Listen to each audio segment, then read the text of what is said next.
Bonjour à toutes et tous. Excusez-nous pour ce léger retard. Alors, je m'appelle Clément Porcher, je suis interne ici, à Tours, et je suis chargé de mission. Excusez-moi, ça arrive. Donc, je disais, je suis chargé de mission perspective professionnelle à l'ISNAR-IMG. Mon seul lien d'intérêt est ma présence au Bureau national, portant des positions sur les sujets que nous allons traiter. Par ailleurs, je n'ai pas de conflit d'intérêt. Alors tout d'abord, je voulais vous remercier pour votre présence ici. Vous êtes très nombreux sur ce sujet qui est l'accès aux soins. Pour le bon déroulement des choses, on va procéder en deux parties. Une première, où chacun de nos intervenants exposera ses propositions pour l'accès aux soins, et une deuxième, où vous pourrez tous poser vos questions. Pour commencer, pourquoi est-ce qu'on a choisi de traiter ce sujet aujourd'hui? Parce que l'accès à un médecin généraliste en France est de plus en plus compliqué, et ce, depuis de nombreuses années. Et nous, internes, allons être confrontés très rapidement à cette problématique au cours de notre exercice.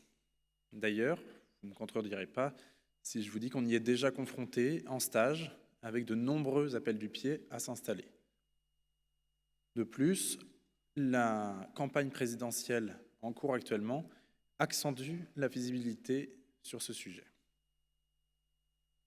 Alors si tout le monde n'est pas d'accord sur les solutions à apporter à ces enjeux, on peut tous se mettre d'accord sur le constat que ces difficultés sont dues à un manque cruel de médecins sur le territoire.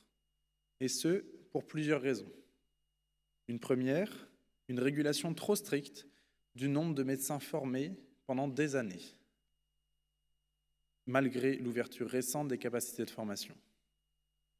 Dans le même temps, l'accroissement et le vieillissement de la population ont entraîné une augmentation des maladies chroniques et tout naturellement une inflation de la consommation de soins. Enfin, nous avons une génération nombreuse de médecins en âge de partir à la retraite. En chiffres, c'est plus parlant. Aujourd'hui, 26% des médecins généralistes installés ont plus de 60 ans. Rendez-vous compte, ça fait 1 sur 4. Alors, en images, ces chiffres sont encore plus parlants. En 2010, le nombre de médecins généralistes en activité hors remplaçants était de 94 000. Aujourd'hui, 86 000. Quand on regarde les projections, c'est pas plus joyeux. En effet, pour 2025, on nous prévoit 82 000 généralistes sur l'ensemble du territoire. Si on fait une petite comparaison, en 10 ans, le nombre de généralistes installés a baissé de 8%. Dans le même temps, la population française a augmenté de 4%. Alors maintenant, je vais volontairement être un petit peu provocateur en vous disant qu'on peut aussi s'accorder sur un autre point, celui que l'obligation à l'installation n'est pas une bonne solution. En effet, une telle décision entraînerait des effets néfastes sur l'attractivité de cette belle spécialité qu'est la médecine générale. Alors dit comme ça, c'est un peu triste, mais ces difficultés ne sont pas une fatalité. Et d'ailleurs, pour nous éclairer sur ces sujets complexes, je suis ravi d'accueillir nos 4 intervenants aujourd'hui, à commencer par le docteur Sophie Augros, ancienne déléguée nationale à l'accès aux soins et aujourd'hui conseillère médicale auprès de la DGOS, la Direction générale de l'offre de soins. Madame Aline Chassine-Deniau, directrice du GIP ProSanté, un groupement d'intérêt chargé de favoriser le recrutement et l'installation de médecins salariés sur notre belle région du Centre Val-de-Loire. Monsieur Dominique Dumaux, maire de Fercé-sur-Sarthe, dans le département de la Sarthe, et premier vice-président de l'Association des maires ruraux de France. Enfin, vous la connaissez maintenant, Mathilde Renker, interne de médecine générale à Nancy et présidente de l'ISNAR-IMG.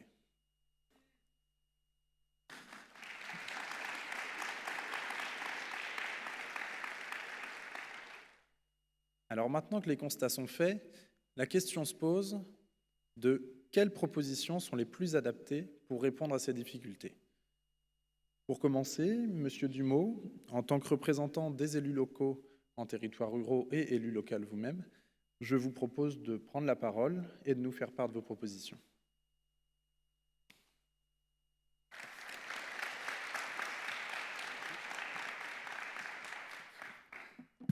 Bonjour à tous, merci pour cette invitation.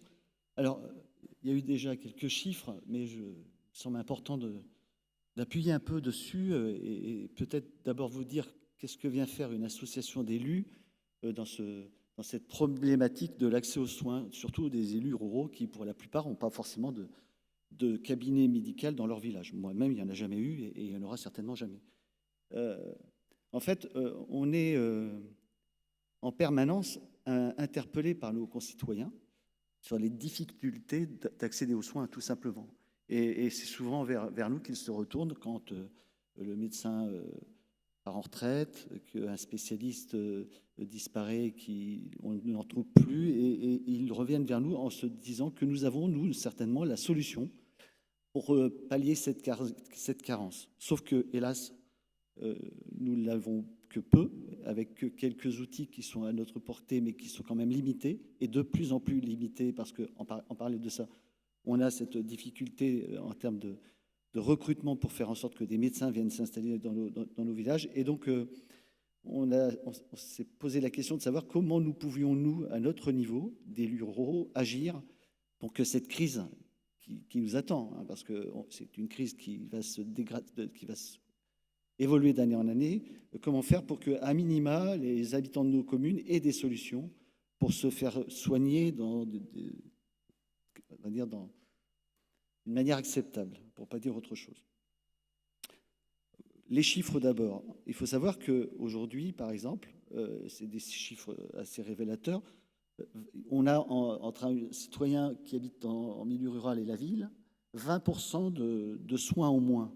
On arrive même à des chiffres impressionnants, c'est-à-dire que quelqu'un qui devrait subir des dialyses ou des chimios, c'est 31% de consommation en moins quand on habite en milieu rural par rapport à la ville.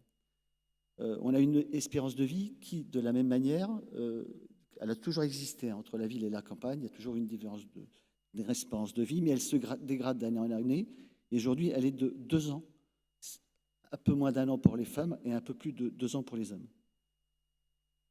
Ça a été dit, et en milieu rural, plus de la moitié des médecins généralistes ont aujourd'hui plus de 55 ans, avec même un nombre important. Dans la Sarthe, ils sont 16 à avoir plus de 70 ans et à continuer d'exercer. Alors, tous ces chiffres hein, que vous connaissez certainement et qui sont un constat, nous alertent et nous laissent penser que dans les 15 prochaines années, la situation va continuer à se dégrader et que nous risquons de se retrouver avec une crise plutôt sociale qu'autre chose, parce que, et qu'en plus, elle s'étend à des territoires qui ne sont plus ruraux, avec des départements comme la Vendée ou la Loire-Atlantique, qui aujourd'hui sont en difficulté par rapport à l'accès aux soins et qu'on n'avait pas imaginé il y a encore 10 ans. Et on voit bien qu'aujourd'hui, les départements, même les secteurs de départements non touchés par la désertification médicale se font de l'ensemble plus rares et que dans les années à venir, il y en aura certainement plus. On a parlé d'obligation d'installation tout à l'heure, ça a été dit par mon prédécesseur. Ça aurait certainement été une bonne idée, mais il y a 15 ans peut-être. Aujourd'hui, il est forcément trop tard, et vous, en tant que jeune étudiant, vous y êtes strictement pour rien. Ce sont des décisions qui n'ont pas été prises à un moment donné, et c'est dommage, mais aujourd'hui, il est clair que ce type de choix politique ferait plaisir à une partie de la population, mais n'apporterait rien de plus en termes d'accès aux soins. Donc, ça fera certainement partie des projets de campagne de certains candidats. Ça sera pour satisfaire les électeurs, mais hélas, on sait pertinemment que ça ne changera pas grand-chose.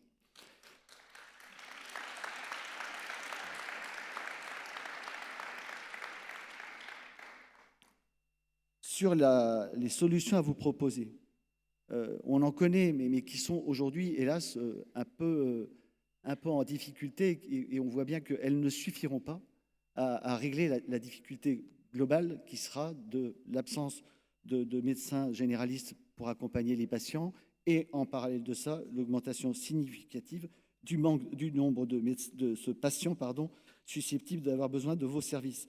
Et donc, quand on a fait ce bilan-là, on s'est dit que comment on peut faire. Et il n'y a pas beaucoup de solutions. Et je pense que d'ailleurs, même si elles devaient être toutes mises en place, comme le développement de la téléconsultation, les infirmières de pratique avancée, une politique d'accompagnement avant que les gens tombent malades, ou le salariat, ou les maisons médicales. Enfin, même si tout ça est développé et si tout ça sort de terre le plus rapidement possible ou est mis en œuvre, ça ne suffira pas, d'une manière ou d'une autre, à combler la carence en médecins généralistes qui s'annonce. On voit en plus que de nombreux pays européens, et je ne parle pas de ce qui nous est tombé dessus cette nuit, on va être en difficulté pour pallier cette carence, parce que c'était quand même ça depuis 10 ans. Hein. Il y avait pas mal de pays européens qui laissaient partir leurs professionnels de santé parce que nous avions des solutions pour les attirer vers nous. Aujourd'hui, ça marche beaucoup moins. Ils ont aussi besoin de ces patients. Et quand on voit qu'au niveau européen, 250 000 médecins généralistes manquent à l'appel sur l'ensemble du continent européen, on se doute bien que cette solution qui a été la nôtre pendant quelques années est vouée à l'échec et ne suffira plus. Alors, donc, je vous l'ai dit, hein, on est une association d'élus et je le répète, nous sommes représentons les plus petites communes. On s'est dit qu'il était peut-être utile de rassembler l'ensemble des acteurs de la santé autour de la table pour voir si on pouvait tous ensemble trouver des solutions. Alors, quand je dis acteurs de la santé, je suis vraiment très large, parce qu'on y inclut les citoyens sans médecin, les mutuelles, les associations d'élus, l'ensemble des ordres, les syndicats, infirmiers, kinés, pharmaciens, médecins, le SAMU, les pompiers, les ambulanciers. Ça représente une petite quarantaine d'organismes. Et on a essayé tous ensemble de mettre dans la poche les propositions clivantes, parce qu'on en a tous, et voir si à la fin, malgré tout, il restait pour faire des solutions qui puissent faire soit consensus, soit être amendées, mais être proposées par les 40 acteurs qui sont autour de la table, en se disant que si ces 40 acteurs les valident, on aura quand même peu de chances que le gouvernement de demain ne les prenne pas à son compte et les mette pas en place. Alors c'est quelque chose qui est naissant, qui est appelé peut-être à perdurer dans le temps, mais la structuration n'est pas encore établie. Mais peut-être que ce serait une idée de voir si tous ces acteurs que vous êtes, mais quand je les rencontre un par un, on se rend bien compte que chacun est dans son silo à défendre ses propres intérêts, mais c'est normal, c'est le rôle d'un syndicat. Peut-être de mettre autour de la table et réfléchir ensemble, se découvrir, parce qu'on s'est rendu compte par exemple que certains professionnels de santé n'avaient pas une vision très très claire sur le rôle qu'avait un autre professionnel de santé, donc c'est intéressant de se parler. Si on peut peut-être à terme être en capacité, peut-être, d'apporter des solutions qui, à la fin, au bout du compte, parce que c'est quand même l'objectif, permettent aux citoyens de se faire soigner dans de bonnes conditions. Je vous remercie.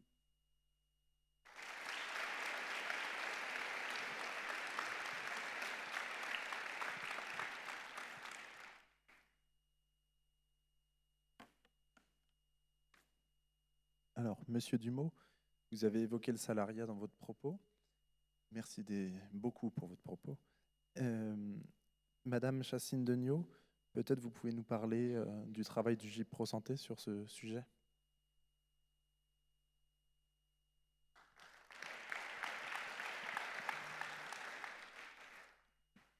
Bonjour à toutes et tous. C'est un petit peu compliqué d'être là parce que vous êtes dans le noir. Ravie d'être avec vous aujourd'hui et pour représenter à cette table ronde le président de la région que vous avez pu entendre ce matin, qui devait repartir bien vite puisque nous avons une plénière régionale aujourd'hui, plénière au cours de laquelle va être validé certainement un rapport très important sur les questions de santé et sur les questions d'accès aux soins. Un rapport qui doit rassembler l'ensemble des élus du Conseil régional, tous bords politiques confondus, pour porter ensemble une ambition forte pour la région sur la question de la santé et de l'accès aux soins. Donc c'est bien volontiers que je le remplace pour vous parler très sommairement de ce que fait la région, même si on pourra en parler très longtemps, puisque vous le savez, les collectivités régionales, quelles qu'elles soient, je pense dans toutes les régions en France, ont des actions importantes qui sont engagées en termes de politique publique pour soutenir à la fois l'accès aux soins, la formation ou toute autre action qui pourrait permettre l'accès aux soins pour les habitants des régions. Donc, attendez voir, j'appuie sur le bon bouton. Donc, la région, effectivement, intervient de longue date sur les questions d'accès aux soins en faveur à la faveur de politiques publiques sur un certain nombre de thématiques qui sont l'aménagement du territoire, la formation, l'enseignement supérieur, les questions environnementales, ça a été évoqué ce matin et c'est le thème de votre congrès, sur la question du sport, la question de la qualité de l'eau, de l'alimentation. Vous voyez à quel point le prisme de la santé se trouve quelque part dispatché, j'ai envie de dire, dans un certain nombre de politiques régionales. Et c'est bien cet ensemble d'actions, ce bouquet d'actions qui fait aujourd'hui l'engagement de la collectivité régionale. C'est aussi depuis, je l'ai dit, même si la région est de longue date engagée, c'est aussi un coup d'accélérateur qui est lancé depuis 2019, puisqu'en 2019, les deux assemblées, on va faire un petit cours, vous savez peut-être qu'une région regroupe deux assemblées, une assemblée d'élus, le conseil régional, et une assemblée qui représente des acteurs de la société civile, qu'on appelle le CESER. Et ces deux assemblées ont travaillé ensemble pour porter un rapport là encore ambitieux, qui s'appelle « Ma région 100% santé » et qui décline un certain nombre d'actions qui sont articulées autour de 4 thématiques fortes qui sont l'accès aux soins, la formation, l'installation des médecins et des professionnels de santé en Centre-Val de Loire, la question de l'accès aux soins dans la proximité de chaque territoire pour permettre à chaque territoire de la région, nous avons aujourd'hui en région Centre-Val de Loire 6 départements, comment nous favorisons l'accès aux soins sur l'ensemble de ces territoires. C'est aussi une action forte sur la question de la prévention et la promotion de la santé, notamment au travers des actions qui sont conduites dans les lycées, puisque vous le savez, la région a la charge de faire fonctionner les lycées notamment. Et puis c'est aussi une politique, et elle est en cours de construction, d'anticipation pour impulser véritablement une dynamique d'attractivité territoriale. Donc ce plan 100% santé, il est effectivement articulé autour d'une vingtaine d'actions, mais une des actions fortes qui a été validée en 2019, c'est en sus de toutes les actions qui sont faites pour favoriser l'installation des médecins dans un cadre libéral, avec notamment la mise en place et le déploiement de maisons de santé pluridisciplinaires, c'est aussi de développer une action totalement innovante au niveau national, puisque c'est la première région française à déployer une action de ce type à cette échelle géographique élargie, c'est le salariat. Donc effectivement, c'est une action qui est nouvelle, qui est ambitieuse, qui, on l'espère et on le pense sincèrement, répond à des aspirations qui sont les vôtres aujourd'hui, notamment, et je l'ai entendu ce matin à plusieurs reprises, d'une meilleure articulation entre vie professionnelle et vie personnelle pour ne pas reproduire ce que certains vivent aujourd'hui malheureusement, et le maire de Saint-Pierre-de-Corps en a témoigné, une vie pro en fait qui déborde et qui vient tout phagocyter. Donc on est vraiment sur une offre, donc je vais la développer, une offre salariale, et l'objectif, vous le voyez, il est particulièrement ambitieux puisque l'objectif qui m'est fixé en tant que directrice du GIP, c'est de recruter à échéance 2028 300 médecins salariés pour les installer sur le territoire de la région. Pour accompagner ce salariat, vous le voyez indiqué, l'idée c'est bien évidemment de décharger les professionnels, les médecins, de toutes les charges administratives, ou quasiment toutes, en tout cas qui relèvent ou qui peuvent être déléguées, toutes les charges administratives qui sont confiées à des secrétaires médicaux, peut-être un jour on aura un garçon, et à des assistantes ou assistants médicaux, et donc la possibilité de se centrer sur son cœur de métier et donc de placer le patient au cœur de ses priorités et au cœur de son action. Un nouveau slogan donc, qui sort aujourd'hui, vous avez la primeur au Congrès, un slogan pour le GIP, l'action du GIP qui s'appelle « Les nouveaux médecins en Centre-Val de Loire ». Donc les nouveaux médecins, c'est quoi? Donc c'est une structure qui porte une mission d'intérêt général, puisque la collectivité régionale finance cette structure. Donc nous n'avons pas d'objectif de gain ou d'objectif lucratif en particulier. C'est aussi, bien évidemment, vous en doutez, développer une offre de soins sur un certain nombre de territoires complémentaires, comme je l'ai dit tout à l'heure, à l'offre libérale. Il n'y a absolument pas de concurrence. D'ailleurs, si vous avez vu le stand de la région, nous avons convié l'AFMPS qui regroupe essentiellement des professionnels libéraux et nous aurions dû normalement accueillir l'URPS qui ne pouvait pas être présente aujourd'hui. Donc il n'y a absolument pas de concurrence quelle qu'elle soit, mais véritablement une action coordonnée pour développer une offre en salariat qui, nous l'espérons, et en tout cas nous y travaillons depuis 1 an maintenant, puisque le GIP a été créé fin 2020 et a commencé son activité en 2021, pour constituer autour des professionnels qui nous ont déjà rejoints, et ils sont 20 aujourd'hui, une offre confortable, on l'espère en tout cas, matériellement, administrativement, pour pouvoir, là encore, vous permettre, en tout cas je l'espère à vous demain, d'avoir des conditions d'exercice optimum. Le salariat, pourquoi? Une mission 100% médicale, hein, je l'ai dit, l'histoire étant que vous passez et vous passerez certainement du temps sur les questions administratives et nous espérons en tout cas pouvoir soulager les professionnels d'un certain nombre de tâches qui aujourd'hui viennent leur prendre du temps médecin, du temps de pratique et la région considère que c'est extrêmement dommage de former des personnes pour faire des rapprochements CPAM sur les consultations. C'est aussi, et j'y suis particulièrement attentive à titre personnel, une grande liberté dans les conditions d'exercice. Je ne suis pas médecin et vous avez dans la salle Boutaina, le docteur Boutaina El Moadem qui m'accompagne sur le déploiement du GIP et qui accompagne aussi les professionnels de santé dans leur activité, mais il y a une grande liberté d'exercice et d'organisation et je vois les centres de santé plutôt comme des entreprises libérées quelque part qui organisent leur propre fonctionnement. C'est aussi un travail en équipe, un centre de santé, nous l'espérons, c'est 3 médecins, 4 médecins, voire 5 médecins, plus si nous le pouvons. Et ce sont des conditions d'exercice clés en main, puisque, comme je l'ai dit tout à l'heure, je dirais l'offre bâtimentaire est bien évidemment de la responsabilité du GIP, tout comme l'ensemble des conditions matérielles pour fonctionner. C'est, nous l'espérons, une offre statutaire avec un contrat donc, de droit public, un contrat de 3 ans, renouvelable, CDIsable, avec une base de travail qui est de 39 heures par semaine, avec 47 jours de congé, ce qui fait 35 heures par semaine. Certains nous disent, mais comment on prend autant de congés? Ben, écoutez, on y arrive. En tout cas, voilà, ça peut être un choix de vie. C'est aussi la possibilité d'avoir une très, très grande souplesse dans l'organisation du temps de travail. Nous avons des médecins aujourd'hui qui sont à mi-temps, des médecins retraités qui nous ont rejoints pour donner 1 journée par semaine. Nous avons des mamans, des papas qui sont à 80%. Donc, voilà, une grande agilité, j'ai envie de dire, sur les conditions d'exercice. Et puis, je l'ai dit, une grande liberté d'organisation et notamment dans la pratique, puisque là encore, le salariat, ce n'est pas un enfermement, loin de là. C'est bien une offre qui doit vous permettre d'exercer dans les meilleures conditions qui soient. Un salaire qui est fixé sur la grille de la fonction publique hospitalière, une grille qui aujourd'hui est plus avantageuse que celle de la fonction publique territoriale.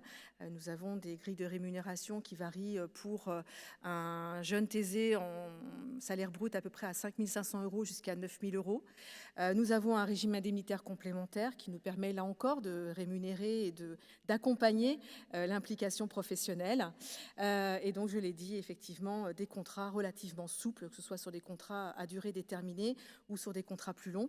Nous allons aussi travailler, et je pense au stage que vous aurez à réaliser, sur l'accueil de stagiaires au sein des centres de santé, puisque nous avons des médecins qui sont aujourd'hui MSU et qui pourront demain accueillir des jeunes en stage pour vous montrer à quel point cet exercice peut être tout à fait intéressant.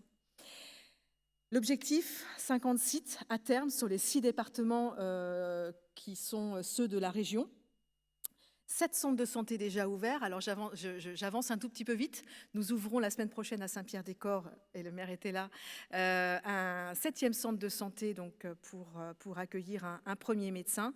Et c'est aujourd'hui 20 médecins recrutés et un certain nombre de contacts très sérieux que nous avons en perspective. Le choix des sites, hein, aujourd'hui, une cinquantaine de sites, ça veut dire quoi? Nous définissons les sites avec un certain nombre de critères qui sont des critères qui relèvent notamment de la cartographie des secteurs carencés, mais pas que. Vous le savez, malheureusement, la région Centre-Val de Loire est un petit peu dernière au niveau national. Et donc, nous avons beaucoup de secteurs sur lesquels la densité médicale est assez faible, ce qui nous laisse une grande possibilité pour développer des centres de santé. C'est aussi une reconnaissance collective des besoins. Nous travaillons avec les professionnels de santé déjà en place et notamment les libéraux pour confronter notre vision du territoire. Et les collectivités candidates, bien évidemment, puisque l'offre bâtimentaire est apportée par des communautés de communes ou des communes qui sont candidates pour l'ouverture d'un centre régional des santé. Et c'est effectivement le premier point que j'avais indiqué, et je le gardais pour la fin parce que c'est le plus important, c'est aussi une écoute active de vos besoins, de vos souhaits d'installation, et une capacité que nous avons à accompagner le choix territorial qui serait le vôtre si vous aviez l'intention de rejoindre l'équipe du GIP. Je crois que j'en ai terminé, voilà, pour vous présenter ce qu'est l'offre du GIP, qui s'appelle maintenant les nouveaux médecins. Et alors, si vous deveniez aussi médecin en Centre-Val de Loire, et vous avez toute possibilité de nous retrouver pour qu'on puisse effectivement répondre à vos interrogations.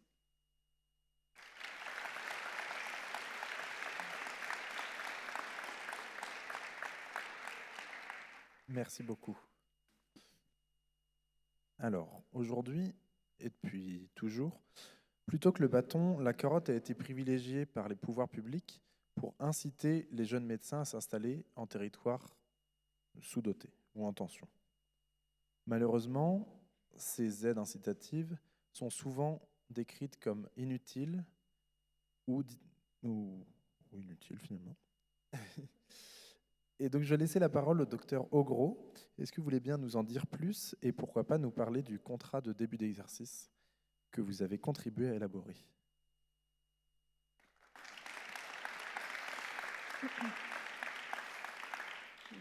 Bonjour à toutes et à tous. Mon principal conflit d'intérêt, puisque je pense que la règle est ça, c'est d'appartenir au ministère, de travailler maintenant pour le ministère de la Santé, mais en même temps c'est pour ça qu'on m'a invité, donc le conflit d'intérêt s'annule. Bref.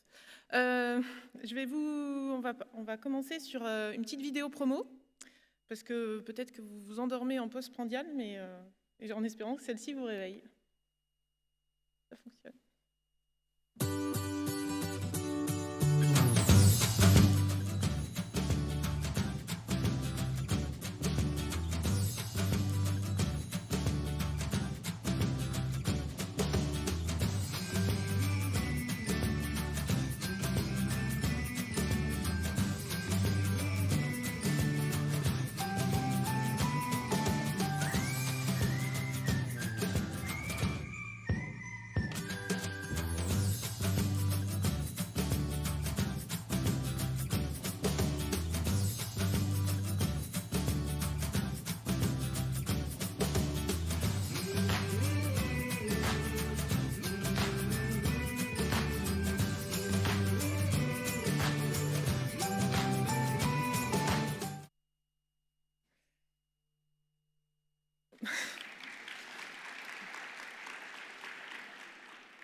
On essaye de vous parler avec des messages de votre niveau, y compris au ministère, on essaye de se rajeunir.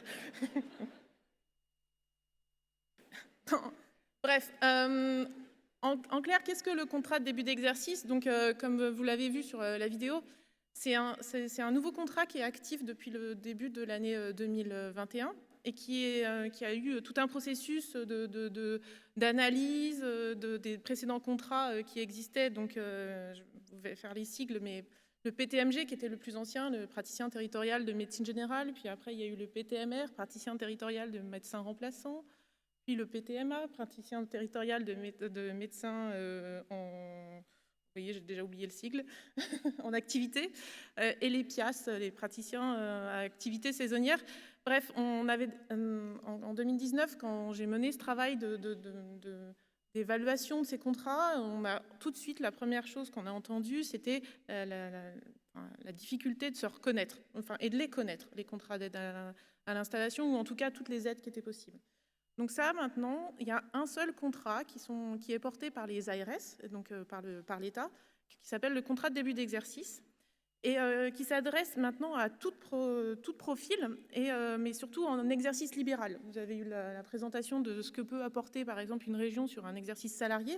Moi, je vais surtout vous présenter ce que peuvent faire aussi les aides en exercice libéral. Et donc, le premier sur les ARS s'adresse aux généralistes, aux spécialistes, aux remplaçants, aux médecins, effectivement, qui ont toujours eu une activité saisonnière, mais avec 3 principes de base. Une première année, sur la première année de signature du contrat, une garantie d'équilibre financier pour votre activité.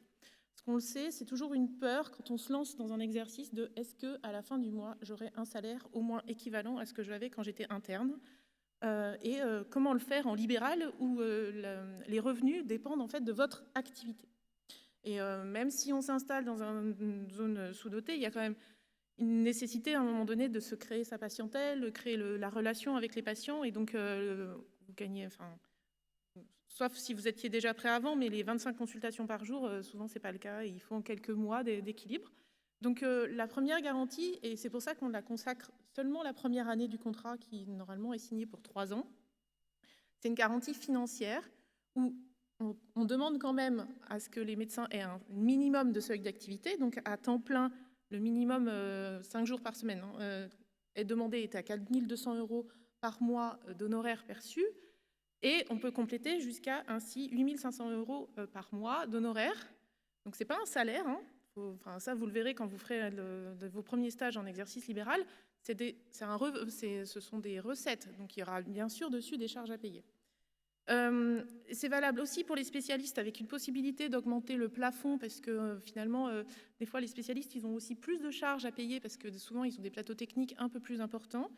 Et pour les médecins remplaçants, comme des fois le niveau mensuel n'est pas forcément la meilleure maille pour calculer ses besoins de revenus, on a trimestrialisé cette garantie de revenus. Et pour ceux qui sont en activité saisonnière, par essence même, comme par exemple à la montagne, ils travaillent très très fort actuellement pendant la saison d'hiver et très peu en dehors en intersaison et un petit peu en été. Dans ce cas-là, les médecins saisonniers peuvent annualiser leur rémunération et avoir cette compensation de revenus au bout d'1 an. Surtout, la deuxième garantie qui était apportée par ces contrats, c'est une garantie de protection sociale. Et c'est ça qui fait toute la différence quand on est en milieu libéral par rapport à un exercice salarié où vous avez de fait déjà une protection sociale apportée par l'exercice salarié. En libéral, il faut que vous puissiez contractualiser donc, avec l'assurance maladie pour la prise en charge des soins, mais avec la CAMF, le retraite et prévoyance, mais vous le savez, cela ne prend en charge qu'à partir du 91e jour d'assurance maladie pour la maladie de longue durée, et pour la maternité, quand on est conventionné. Les choses ont un peu bougé depuis 1 an, puisque maintenant on peut avoir une garantie en maladie en étant libéral dès le 8e jour quand on a déjà 1 année d'exercice en libéral. Donc, en fait, la garantie maladie qui était valable pour les médecins installés, au jour d'aujourd'hui, elle est surtout utile quand c'est votre première année d'installation et votre première année d'exercice. Les remplaçants qui n'ont ni accès à la maladie ni à la maternité dans le cadre, parce qu'ils ne sont pas signataires de la convention avec l'assurance maladie, ce contrat de début d'exercice leur assure cette garantie de maladie et maternité pendant les 3 années de signature du contrat. Et 3e grand chapitre de cette aide au contrat de début d'exercice que apporte le contrat de début d'exercice, c'est ce qui était le plus demandé, c'est la gestion du cabinet, la gestion de l'entreprise libérale, où on sait que c'est un des principaux freins à aller exercer en libéral. Et donc ça, là, les ARS vous accompagnent avec leurs partenaires, les URPS, les associations de jeunes médecins, les associations de remplaçants, pour pouvoir vous aider à construire votre début d'activité. Donc certes, là, actuellement, vous le voyez au congrès, il y a plein de choses pour vous aider à vous installer, mais une fois qu'on est installé, on a aussi besoin peut-être de l'aide. C'est quoi gérer une ressource humaine comme une secrétaire ou un assistant médical? C'est quoi travailler en équipe dans une maison de santé? Comment on se fait les liens? L'ARS, là pour l'instant, elle est aussi demandeuse. En ce moment, les ARS sont demandeuses de ce que vous avez besoin, comme dans cette formation à la gestion d'entreprise. Et donc, le contrat est là pour vous apporter ça. C'est un contrat qui se signe aussi bien dans les ZIP, les zones d'intervention prioritaire, que dans les ZAC. Donc, en Centre-Val de Loire, où grosso modo toute la région est en ZIP ou en ZAC. Vous pouvez le signer partout où vous le souhaitez. Et par exemple, il y a déjà eu 21 contrats qui ont été signés sur l'année 2021 et l'ARS nous disait tout à l'heure qu'il y en avait d'autres encore qui étaient en cours de signature. D'autres conditions, c'est une condition d'exercice coordonné, puisqu'on sait, les études le montrent, que les installations qui se font au sein d'un exercice coordonné, donc que ce soit une maison de santé ou maintenant les nouvelles CPTS, pérennisent l'installation, puisque l'idée c'est que les gens ne s'en aillent pas à la fin de ce contrat et ne partent pas dans une autre région. Bref, le contrat de début d'exercice, c'est fait pour sécuriser votre début d'exercice et c'est vraiment pour ça qu'il a été créé. Mais il existe d'autres contrats qui sont en main de l'assurance maladie. Et je pense que voilà, je vous ai donné les sigles et les noms. Celui qui est le plus connu, c'est celui de contrat d'aide à l'installation. C'est une enveloppe qui est donnée en 2 fois, c'est-à-dire 50 000 €. Ça, c'est si vous avez une activité à temps plein. Si vous déclarez à l'assurance maladie que vous avez une activité à mi-temps, c'est que 25 000 €. Soyez pas surpris quand vous discuterez avec l'assurance maladie le jour où vous pensez pouvoir vous installer. C'est un premier versement avant l'installation et un deuxième versement la première année d'installation. L'idée est vraiment de vous sécuriser dans votre intégration au sein d'un cabinet médical. Si vous avez besoin d'acheter du matériel, un ordinateur, un électrocardiogramme, tout ce matériel, ou vous aider à financer le salaire de la secrétaire la première année parce que vous n'avez pas d'activité nécessaire à côté. Les engagements, c'est aussi d'être installé dans un exercice coordonné, donc équipe de soins primaires, maison de santé, CPTS, dans une ZIP, par exemple, particulièrement. Ça n'est pas valable dans les ZAC, donc que dans les zones d'intervention prioritaire. Et ce contrat, il peut être aussi majoré si vous avez un exercice en hôpital de proximité ou si vous accueillez des internes de médecine générale pendant votre activité. Les autres contrats sont pour les COSCOM, c'est pour les médecins qui sont déjà installés et qui sont dans des ZIP pour les inciter à rester dans les ZIP et pas en partir. Les contrats de transition, c'est pour les médecins qui sont retraités et qui souhaitent et qui font cette transition en accueillant un jeune médecin de moins de 50 ans pour son activité et donc pouvoir ainsi petit à petit lâcher. Et enfin, les contrats de solidarité territoriale sont quand vous êtes installé dans une zone non ZIP ou non ZAC et que vous allez faire des vacations dans ces ZIP. Et ça, particulièrement, c'est les quelques CSTM qui ont été signés depuis le début sont surtout pour les spécialistes. Donc aujourd'hui, on a 4 651 contrats qui ont été signés. Donc vous voyez quelques CAIM, beaucoup de COSCOM. Et voilà, ça, c'est des aides qui sont convenues par l'assurance maladie. Alors, on a entendu votre demande de où est-ce qu'on trouve l'information de toutes les aides à l'installation possibles et imaginables. Parce que certes, il y a l'État, l'assurance maladie, il y a les collectivités territoriales, mais dans l'État, il y a aussi tout ce qui est aide fiscale. Donc c'est un travail qu'on a fait là depuis 1 an avec les différents ministères pour vous faire un récapitulatif de toutes les aides et incitations financières qui existent, que vous soyez en formation, médecin en exercice libéral ou médecin hospitalier. Je vous ai juste mis la première slide de ce qui sera bientôt sur le site du ministère. C'était un peu un teasing pour la suite, parce que ça ne sera pas avant le mi-mars. On a besoin de faire encore un petit aller-retour avec notre ministère adoré qui s'appelle Bercy, pour assurer que toutes les informations sont bien à jour. Et par exemple, vous voyez sur cette page-là, on vous présente déjà des aides que vous avez quand vous êtes en formation, comme l'indemnité forfaitaire d'hébergement ou de transport.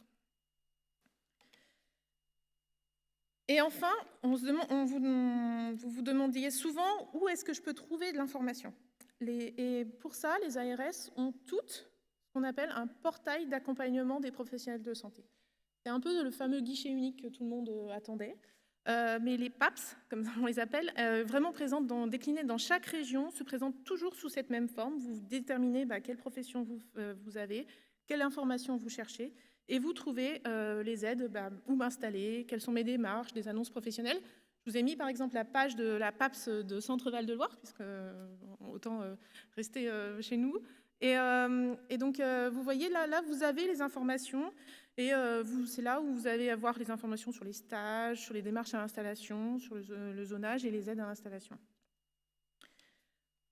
Mais, et puis une autre passe, par exemple, c'est celle d'Auvergne-Rhône-Alpes qui, sur sa première page, a actualisé son zonage, donc le Centre Val-de-Loire aussi. Auvergne-Rhône-Alpes vient de le finir également. Donc ce fameux zonage des ZIP et des ZAC, qui un peu est le guideline de toutes les aides qui peuvent être données par l'ARS, par l'assurance maladie et on l'espère par les collectivités territoriales pour avoir une bonne cohérence de là où il faut avant tout mettre en avant des aides, qui est ce qu'on appelle une maille territoire santé. Donc des fois c'est un maillage qui peut recouper plusieurs communes et qui est basé sur comment est fait ce zonage, sur un indicateur développé par l'IRDES qui s'appelle l'APL, l'accessibilité potentielle localisée, et qui va au-delà de juste la densité médicale. Donc, puisqu'il prend en compte le nombre de médecins généralistes, l'activité des praticiens, le temps d'accès aux praticiens et la consommation de soins par habitant. Ce zonage, il existe pour les médecins généralistes, pour d'autres professions, et on espère que dans l'année, on arrivera enfin à avoir ce même méthode de calcul pour l'accès aux médecins spécialistes, parce qu'on s'est rendu compte que l'accès aux médecins spécialistes de second recours pose quand même de plus en plus de questions. Et je pense que j'ai fini.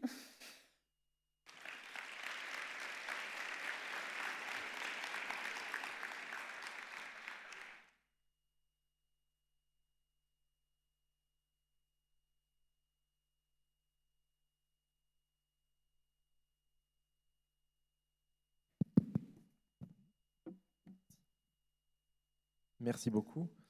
Alors, l'ISNAR IMG travaille sur tous ces sujets depuis maintenant bien longtemps. Je vais donc tout naturellement laisser la parole à notre présidente, Mathilde.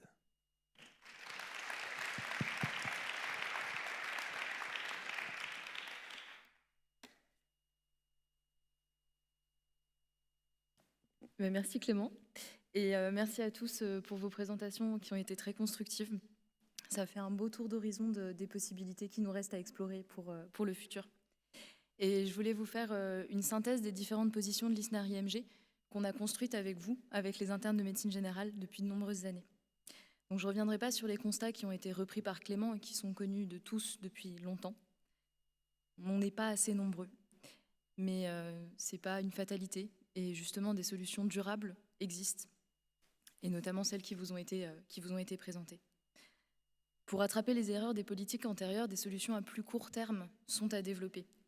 Mais l'enjeu est plus grand que les prochains mois à venir. Il faut changer notre paradigme, élargir notre champ d'intervention, car les nouvelles générations de professionnels de santé construisent leur projet de vie personnel en même temps que leur projet de vie professionnel. 30 ans. C'est l'âge moyen auquel nous, jeunes médecins, nous terminons nos études. Pour beaucoup, nous avons déjà un compagnon ou une compagne qui ont eux aussi un métier. Certains ont des enfants, certains ont déjà acheté une maison, un logement. L'enquête santé mentale qui vous a été présentée ce matin ne fait que mettre en lumière une réalité déjà bien trop présente dans nos formations. Les jeunes médecins sont malmenés par les politiques, par les médias, mais aussi dans nos propres formations. Les mesures coercitives qui sont en vogue dans les discours politiques sont vouées à l'échec. Pourtant, l'urgence est réelle et nous devons nous en saisir. Les zones déficitaires en médecins généralistes sont tout autour de nous et il est impensable de tenter de répondre à la question de l'accès aux soins en agissant uniquement sur l'installation des jeunes médecins et en faisant reposer sur les internes l'ensemble des maux du système de santé. Agir dès la formation des étudiants en médecine sera une première réponse. C'est un fait, les études médicales se déroulent au minimum pendant 6 ans dans un environnement citadin, à proximité ou à l'intérieur même des CHU. L'opportunité de découvrir des territoires ruraux ou juste en dehors des métropoles reste rare les premières années. Il est donc indispensable pour ces territoires d'accueillir dans des conditions adéquates, au plus tôt et à chaque étape de cette formation, nous, les futurs praticiens. L'ISNAR IMG a été au cœur des avancées sur l'accueil des étudiants dans les territoires, notamment via la création d'indemnités pour les étudiants en stage dans les zones éloignées des facultés, mais aussi via les démocratisations d'hébergements territoriaux des étudiants en santé. Nombre d'institutions partagent aujourd'hui ces points de vue, défendus de longue date par les représentants des futurs médecins. La diversité de l'offre de stage est ainsi une des clés pour faire découvrir les territoires aux étudiants.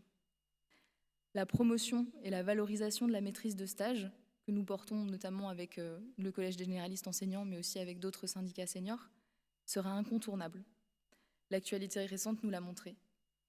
La formation à la maîtrise de stage et à l'accueil des étudiants, pourtant fondamentales pour notre profession, ont elles aussi été soumises aux aléas politiques. Nous avons malgré tout réussi à la sanctuariser. L'ouverture de terrains de stage qui correspondent à notre pratique future est donc plus que jamais nécessaire. Pédiatrie libérale, gynécologie libérale, PMI, équipe mobile, des stages qui sont prisés mais encore trop peu nombreux. Dans un contexte où les jeunes professionnels souhaitent de plus en plus pratiquer au sein de structures coordonnées, dans lesquelles nous pouvons échanger avec d'autres professionnels de santé, médecins ou non, pourquoi ne pas imaginer des stages ambulatoires avec ces autres professions ? L'ISNAR-IMG le réclame depuis de nombreuses années. Les maisons de santé pluriprofessionnelles connaissent de francs succès auprès des jeunes générations qui en sont demandeurs. Ces structures se développent autour d'un projet de santé, d'un projet d'équipe qui est réalisé en collaboration avec les professionnels du terrain. Trop nombreuses sont encore les communes imaginant qu'une fois les murs construits, les médecins viendront. L'image d'Épinal du médecin isolé dans son cabinet n'est plus du tout adaptée à nos ambitions.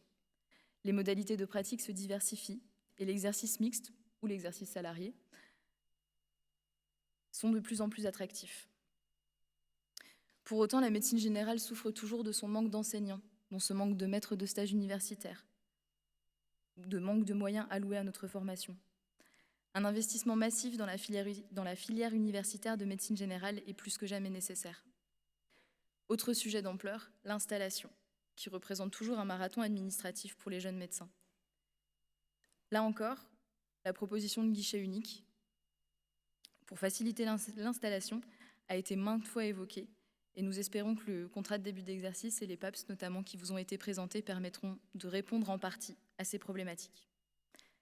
À l'heure des élections présidentielles et des promesses de campagne, rares sont les propositions pertinentes dans le champ de la santé. Les jeunes médecins attendent bien plus des candidats et nous continuerons à porter votre voix pour réformer le système de santé en profondeur. Merci à tous.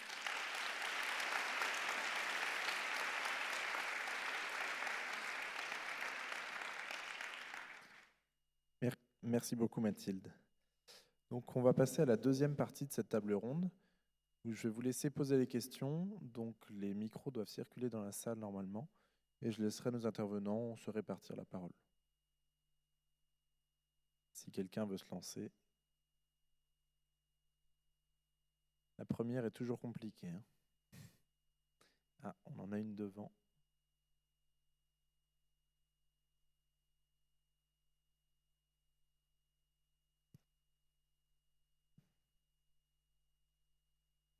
Bonjour, Raphaël Dachicourt de Lille. Merci pour cette présentation. À l'heure où 77% du territoire français est en désert médical, je suis assez d'accord qu'il faut favoriser les installations. J'entends bien le PAPS. Ma question, c'était, est-ce qu'au niveau des ARS, il existe une personne vraiment identifiée qui a pour rôle d'accompagner dans les démarches d'installation, pas seulement un site, véritablement un accompagnement complet?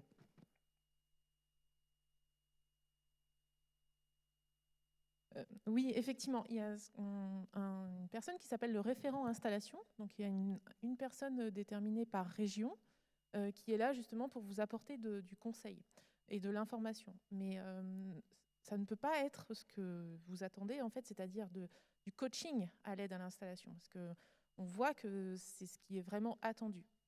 Les ressources humaines en ARS ne le permettent pas. Cette personne en charge donc le référent installation, c'est elle qui va vous donner les informations sur le contrat de début d'exercice, par exemple, mais aussi sur les zones, le zonage, mais également là où se développent les exercices regroupés comme les maisons de santé ou les centres de santé. Bref, vous aidez en tout cas à aller trouver des potentiels d'installation. Après, il y a des expérimentations locales. La première que j'avais découverte quand j'étais déléguée à l'accès aux soins, c'était à Nancy avec le dispositif Passerelle, qui était en lien entre la faculté de médecine de Nancy, le Conseil de l'ordre des médecins, l'ARS et l'URPS, je crois, qui avait dédié une ressource humaine, une personne propre, et qui là vraiment faisait du coaching à l'installation. J'ai croisé un dispositif dans les Pyrénées qui se développe aussi sur le même principe et voit même un peu plus loin, puisque accompagne aussi les aidants, enfin les aidants, excusez-moi, les accompagnants du jeune installé. Donc voilà, les choses sont possibles, mais en fait, je pense que tout à chacun, vous avez les ressources qu'il vous faut pour vous installer, simplement par le réseau que vous créez quand vous allez en stage, quand vous faites des remplacements, quand d'anciens collègues qui sont déjà installés. Et en fait, vraiment, cette peur à l'installation qu'on comprend, hein, elle est nécessaire, j'allais dire, parce qu'elle vous permet de vous poser juste les bonnes questions qu'il faut pour pouvoir s'installer. Et si vous me permettez, moi, je me suis installée à 28 ans quand j'ai juste terminé mon internat et que voilà, j'ai fait passer ma thèse. C'est vraiment le fait d'avoir discuté avec les autres qui m'ont permis de m'installer, de créer mon cabinet, de me trouver une association et ensuite de monter la maison de santé. C'est le réseau informel qui est le plus fort en fait pour faire ça. Le plus long, c'était juste de trouver les bons de commande pour acheter le matériel médical en fait, et la bonne banque aussi. Ça, c'est une vraie question. Mais ça, je pense que c'est pas à l'ARS de faire ce travail-là.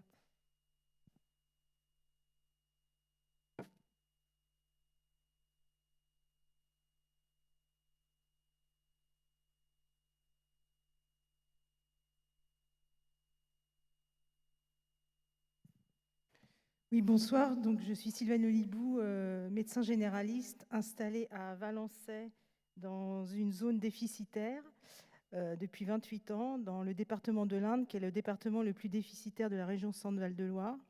Je suis également secrétaire générale du syndicat Les Généralistes CSMF.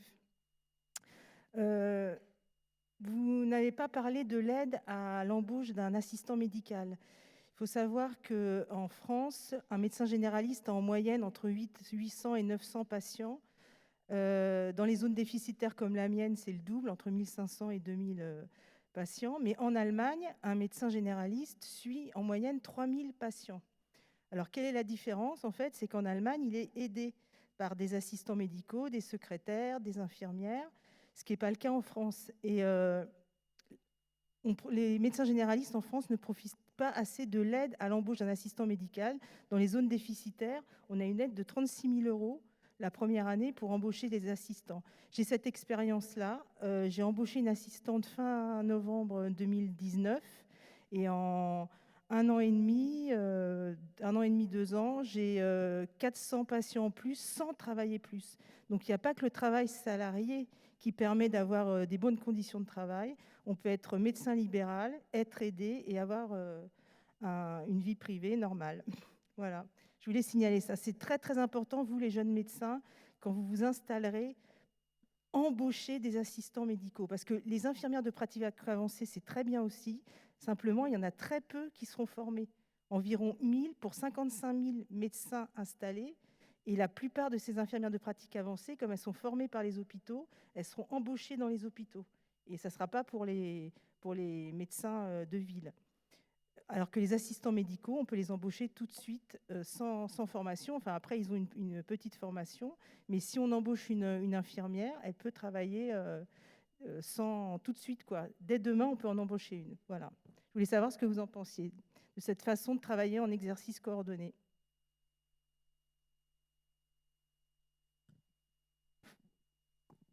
Du coup, je vais me permettre de répondre. Merci pour cette question déjà. Effectivement, on le sait, on le voit. Dans les dernières enquêtes qu'on a faites, il y avait à peine 2 à 3% des internes qui envisageaient un exercice en cabinet isolé. Donc ça démontre bien que c'est une envie qu'on a vraiment de ne pas exercer tout seul. Donc ça peut être autant avec d'autres médecins, mais bien évidemment avec d'autres professionnels de santé. Et bien évidemment, les auxiliaires médicaux et les assistants médicaux sont une aide, sont d'une grande aide dans ces cabinets.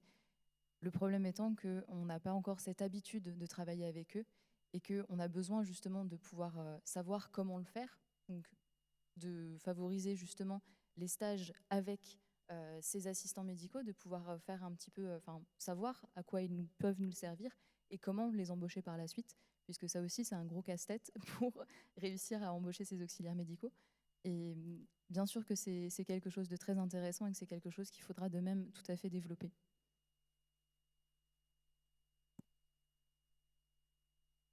peux compléter, effectivement, c'est vraiment une piste sur laquelle nous travaillons aussi. J'ai parlé tout à l'heure de nos médecins qui étaient MSU et qui pouvaient accueillir des stagiaires. Mais on travaille aussi avec les ordres des médecins sur la possibilité pour les centres de santé et pour le GIP de recruter des médecins adjoints pour, là encore, vous permettre peut-être, pour ceux qui sont diplômés et pas encore thésés, d'avoir des conditions d'exercice réelles et favorables pour vous permettre de préparer votre thèse, peut-être sur un contrat de travail plus court, enfin en tout cas un tiers-temps, un mi-temps, un 70% pour vous garder du temps et préparer la thèse. En tout cas, là encore, tout est imaginable effectivement pour favoriser, et vous le soulevez tout à fait justement, des solutions qui peuvent permettre là aussi d'augmenter la prise en charge de la patientèle et de conserver, je l'espère, des conditions de vie tout à fait opportunes.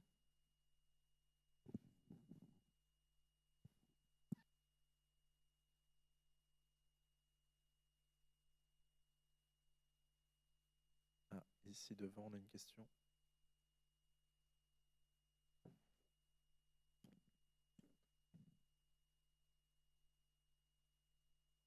Merci, bonjour, je suis Laurent Magne, je suis chef projet santé pour le pays Nivernais-Morvan. Bonjour Mathilde. Nous avons eu la chance d'échanger il y a quelques temps sur la santé mentale justement pour les jeunes internes et aussi les soignants étudiants en santé. En fait, quelques réflexions je souhaitais partager avec vous. Je rejoins tout à fait les propos de Monsieur le Président des maires ruraux, tout à fait, travaillant dans un secteur particulièrement rural moi-même et sous-dense. Donc je partage tout à fait ces propos. Je salue le travail qui est fait par le Conseil régional Centre-Val de Loire.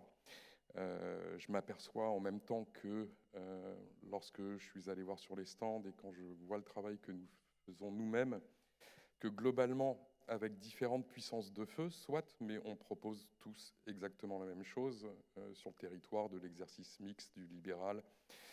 Voilà, on accompagne les conjoints, on essaye d'améliorer l'accueil des internes sur notre territoire. On a tous ce souci. Alors, maintenant, avec différentes puissances de feu, en fonction de la géométrie des collectivités locales qui sont engagées dans les processus. Mais je me pose la question, effectivement, parce que, qu'on soit conseil régional ou conseil départemental ou pôle d'équilibre territorial, ce sont à la fois des énergies, ce sont des salaires, ce sont des actions qui pèsent lourdement sur le budget des collectivités, dont elles n'ont pas nécessairement la compétence, d'ailleurs, la santé. Donc, ces collectivités territoriales se substituent finalement au travail de l'État, en quelque sorte, et essayent d'être créatives, à l'écoute, et voilà. Donc voilà, je me posais juste cette question, effectivement, du coût de ces actions qui pèsent sur les collectivités locales, bien que ces collectivités locales soient pleines d'énergie et de créativité. Et puis sinon, je suis assez rassuré par le nombre de participants qu'il y a dans cette salle. C'est plutôt rassurant. Voilà, vous avez des questions pour votre installation, mais j'imagine que la thématique, l'accès aux soins, est également quelque chose qui vous préoccupe, et c'est rassurant, ça fait chaud au cœur. Et par contre, il y a une intervention d'une médecin généraliste sur un territoire qui bénéficie de l'accompagnement d'une infirmière avancée et qui a dit qu'elle bénéficiait d'aide. Et je pense que, comme nous tous, enfin, moi et peut-être vous tous, vous demandez quelles aides elle a pu avoir pour l'embauche de cette infirmière de soins avancés, parce que ça pourrait être une piste rassurante pour chacun. Voilà, merci à tous.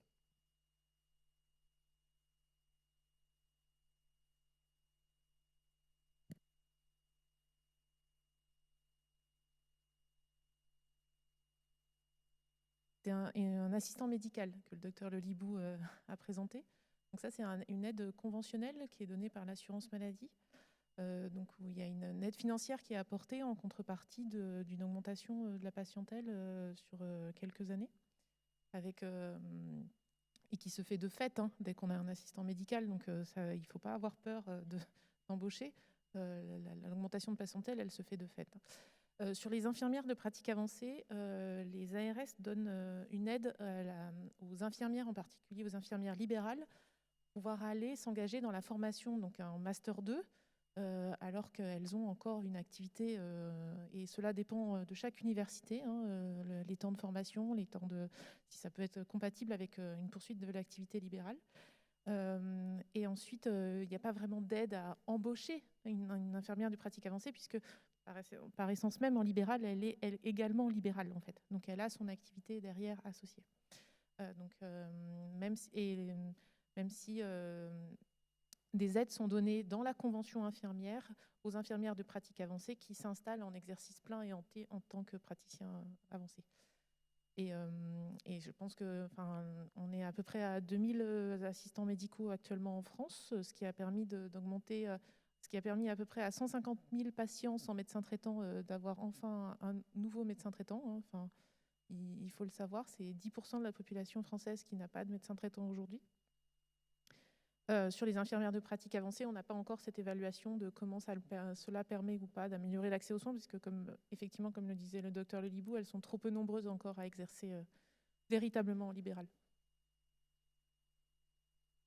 Oui, je voulais juste revenir sur effectivement tous les jolis projets qu'on a sur notre stand d'exposition. On voit qu'il y a beaucoup de collectivités territoriales, beaucoup de départements justement qui se saisissent de ce sujet. Mais effectivement, ce sont des choses... combien d'entre eux rencontrent les internes, les rencontrent véritablement. On a cet espace d'exposition qui justement permet cet espace de discussion, mais il y a très très peu d'échanges en règle générale entre les internes et les collectivités territoriales. Ce sont des choses qui existent très peu, c'est aussi pour ça qu'on est là. Par exemple, je reprendrai l'exemple de la passerelle à Nancy, qui en fait n'existe plus à l'heure actuelle par manque de moyens humains. Mais on sait que ce sont des dispositifs qui ne vont pas fonctionner dans l'immédiateté. Et là, on veut tout de suite maintenant. Mais ça va prendre du temps, parce que de former un médecin, ça ne se fait pas, ça se fait en 10, 12 ans. Et de s'installer, ça demande une réflexion, ça demande un projet de vie. Ce sont des choses qui prennent du temps. Et donc, de donner un dispositif qui existe, eh bien, même si on va recruter un médecin, puis 2, puis 3, au final, on va y arriver à faire tout ça. Mais c'est sûr que ça ne se fera pas du jour au lendemain. Pour autant, ces projets, ils ont le mérite d'exister et il faut qu'ils continuent à perdurer. Alors, pour répondre sur la partie financement de la part des collectivités, c'est clairement pas une de nos compétences. Et c'est forcément de l'argent qu'on ne met pas ailleurs. Sur nos compétences, l'école, services publics, la mobilité, c'est comme ça. On va faire avec. Le seul souci, c'est que, en parallèle de ça, on a aussi une grosse différence de richesse à travers le territoire national. Et le danger, c'est qu'on se retrouve très vite avec, suivant le lieu où on vit, des services qui existent là et pas là, des moyens financiers plus importants en région Auvergne-Rhône-Alpes, par exemple, par rapport à la Normandie. Enfin, voilà, c'est aussi le danger de tout ça. C'est que au bout du compte, chaque collectivité s'y mette, ou les EPCI, les communautés de communes, mais que suivant les richesses de chacun, on n'ait pas les mêmes services. Et c'est à ça qu'il faut être attentif.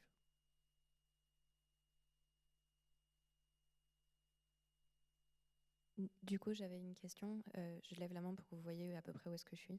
Voilà. Ça me permet de rebondir. Vous avez exposé beaucoup d'aides pour l'installation professionnelle, pour voir comment est-ce qu'on pouvait aider professionnellement les nouveaux médecins à s'installer, à entamer une pratique professionnelle. Mais comme l'a souligné Madame la présidente de l'ISNAR-IMG, lorsqu'on s'installe, on vient aussi avec des projets personnels. Je pense notamment à des projets de famille, d'enfants, etc.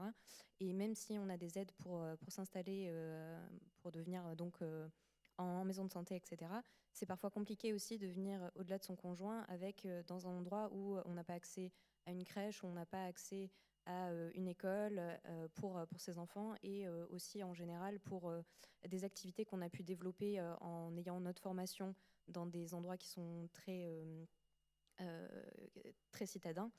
Et je voulais savoir si au niveau de la région, il y avait des aides sur ce point-là, au niveau de l'installation avec la création ou l'encouragement à des écoles plus de proximité, parce que c'est aussi un coût et une charge que de faire une heure de trajet pour aller travailler. Voilà, de savoir s'il y avait quelque chose au niveau de la région ou s'il y avait des choses qui existaient au niveau national par rapport à ça.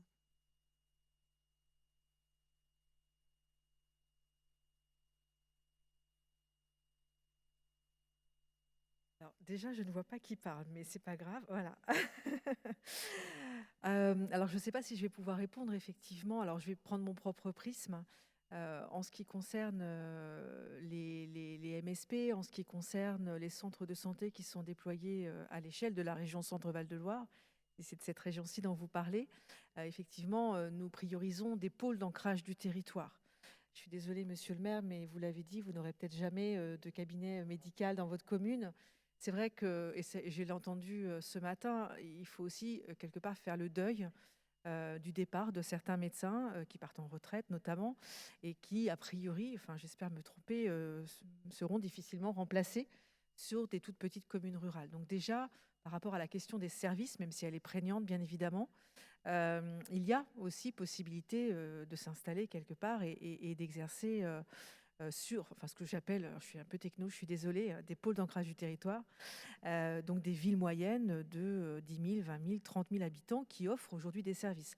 Alors certes, ce n'est pas des métropoles, ce n'est pas des capitales régionales comme Orléans ou même des chefs-lieux de département comme Tours, mais ce sont quand même des endroits où il y a des services, vous parliez d'écoles, vous parliez de crèches, vous parliez de garderies, de loisirs. Il y a effectivement des secteurs géographiques sur lesquels tout ça existe.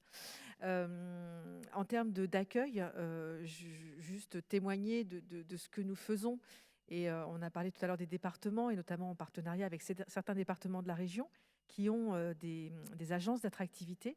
Nous travaillons aussi sur l'accueil, mais ça a été effectivement dit par monsieur, sur l'accueil de la famille, quand famille il y a. J'ai cherché, j'ai trouvé des nourrices, j'ai trouvé des jobs pour les conjoints, des logements, on a trouvé même une voiture. Enfin voilà, donc on est dans une politique d'accueil, que je qualifie d'accueil, je ne sais pas ce qu'il en est exactement, mais en tout cas pour faciliter, en tout cas favoriser l'installation et donc le déplacement du famille si famille il y a ou d'un couple si couple il y a. Voilà, donc, mais effectivement, c'est aussi une des mesures qui sont mises en place par pas mal de collectivités. On a une capacité quand même à mobiliser des réseaux d'acteurs, des chefs d'entreprise. La région, par exemple, a une compétence économique obligatoire. Elle finance des entreprises. Donc, nous avons une agence de développement économique. Et donc, les CV des conjoints passent effectivement dans un certain nombre de mains pour, on l'espère, pouvoir accueillir le plus facilement, en tout cas le plus confortablement possible, des professionnels qui viendraient s'installer. Et pour répondre à la question sur les aides au transport, elles existent au niveau national et il y en a aussi qui existent et qui sont développées au niveau local. Particulièrement sur les transports, il faudrait peut-être revoir avec le prix de l'essence, puisque lui a augmenté, les indemnités pas trop. Mais il y en a qui existent. Et il y a une autre problématique aussi, c'est donc une fois qu'on veut s'installer, on a déjà fini toutes nos études. Et on l'a vu ce matin, il y a un taux de fuite de nos études qui est assez important, puisque justement, il faut aussi qu'on prenne soin de nous une fois qu'on veut s'installer. C'est une première étape, mais qu'on prenne soin de nous durant nos études, ça serait quand même une première belle étape aussi. Merci. Merci beaucoup. On arrive à la fin de notre table ronde, du temps accordé du moins de cette table ronde. Donc je veux vous remercier tous pour vos questions, toutes très pertinentes.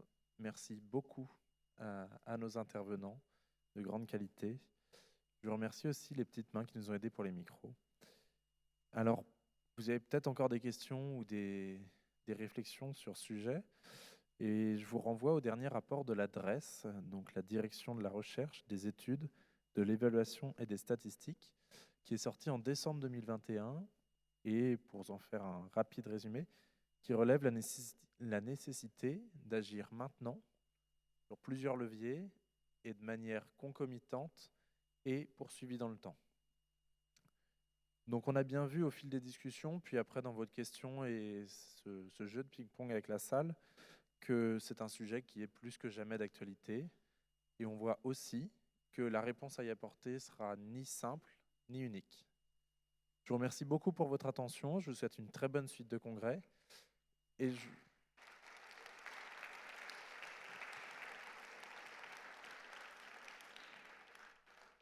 je vous invite à rejoindre les différentes salles pour les ateliers qui vont pas tarder à démarrer. Du coup.